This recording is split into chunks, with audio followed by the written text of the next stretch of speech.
Hey guys, I hope you're all doing well. Today's video is going to be my October NBR. These are all of the books that I might read in October, depending on if I like them or not. I have two buddy reads this month, and then I have a bunch of books on my Kindle that I want to try, and some books that I have here from the library, and then some that I own already. I'll talk about my two buddy reads first. The first one's going to be Far from the Maddening Crowd by Thomas Hardy.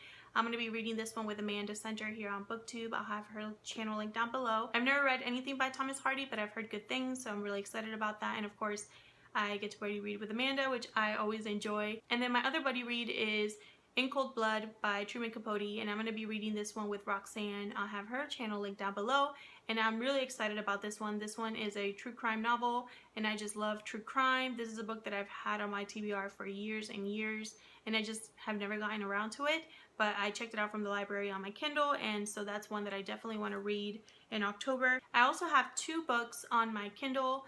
The first one is Stillhouse Lake by Rachel Kane. This is a book about a woman who's married to a man that turns out to be a serial killer, and then when he's caught and thrown in jail, she escapes to start a new life in Stillhouse Lake. When she finally feels like she's settled down in her new town and she's, at peace, all of a sudden some murders start to occur, and they're exactly the type of murders that her husband did. So that's kind of what that story is about. It's described as a psychological thriller, and I am all about that, so I cannot wait to try that one. And then the other one that I have on my Kindle is Bird Box by Josh Malerman. This one's just one that really interests me. I've heard nothing but great things about this book. It's gotten great reviews on Goodreads, etc., etc. So I definitely want to give that one a shot.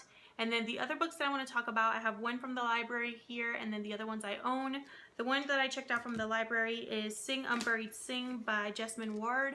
And I've never read anything by Jesmyn Ward, but I really wanted to read this one in particular. I didn't really read the synopsis of this because I was listening to a podcast where they were talking about this book, and they described it in very general terms, and they said that this is the kind of book that you just want to jump into and just explore on your own.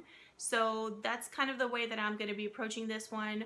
All I know is that so many people seem to have been reading and loving this book and raving about it, and so I thought I'd give it a shot. It was at my local library and it was available, and I jumped on it before everybody else did.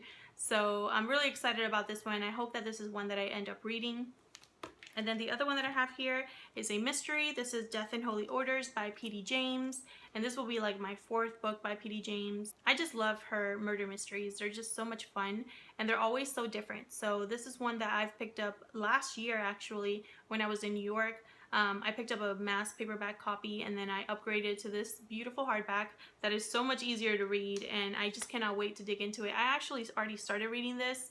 I think it was last month I picked it up, and I started reading a couple of pages, and then I got to, I think, like page 30 or something like that. No, I'm sorry, page 50. I got to page 50, and I told myself that I would just wait for October to continue. So yeah, I definitely want to give that one a shot. And then the last book on my list is A Sight for Sore Eyes by Ruth Rendell. Kate Howe actually gifted me a copy of this book. I'll have her channel link down below. And she raves about this book and Ruth Rendell in general. She usually writes mystery/thrillers. I've read one by her, but it was really short. I've never actually really dug into any of her books. But this is another one that I feel would be perfect for October. I hope I do end up picking that one up this month. So those are all the books that I have in my NBR as of right now. Obviously, throughout the month, depending on my mood, I'll probably pick something else up and read that. But I'm kind of playing it by ear and seeing what interests me, and that's been really working for me lately. So yeah, that's what I'm planning to read in October. Let me know down in the comments what you plan to read in October, or if you've read any of these books and want to talk about it with me. Thank you so much for watching, and I'll see you guys in my next video.